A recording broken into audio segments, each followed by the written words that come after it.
یاران یاران عید خوشی مایان گذشت ماهی غفران بر الله تو مهمان تبریک ای مسلمان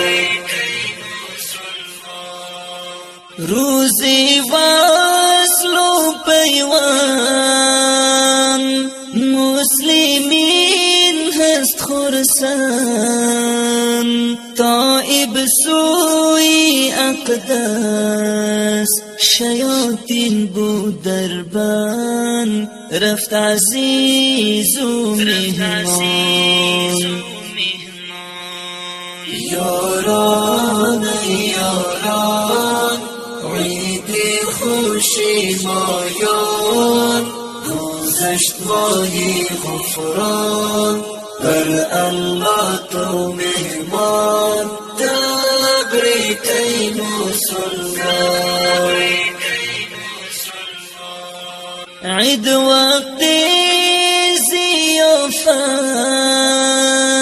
اظهار بر محبت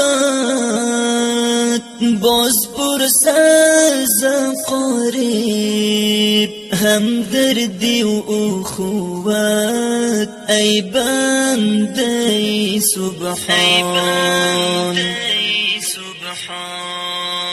یاران یاران عید خوشی مایان گذشت ماهی غفران بر الله تو مهمان تبریک ای مسلمان صادق کرد تحریر اوصاف دل پذیر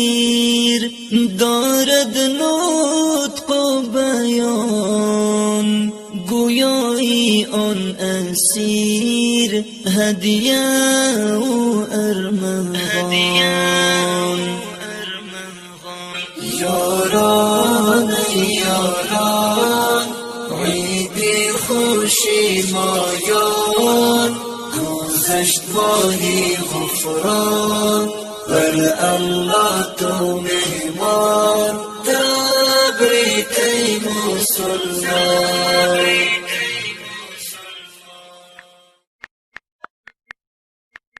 معنا نهج حياة جئنا تبصرة عن كل ضلال أعددنا بضع رسالات تحمل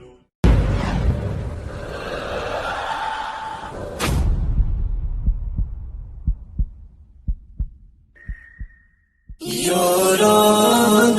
یاران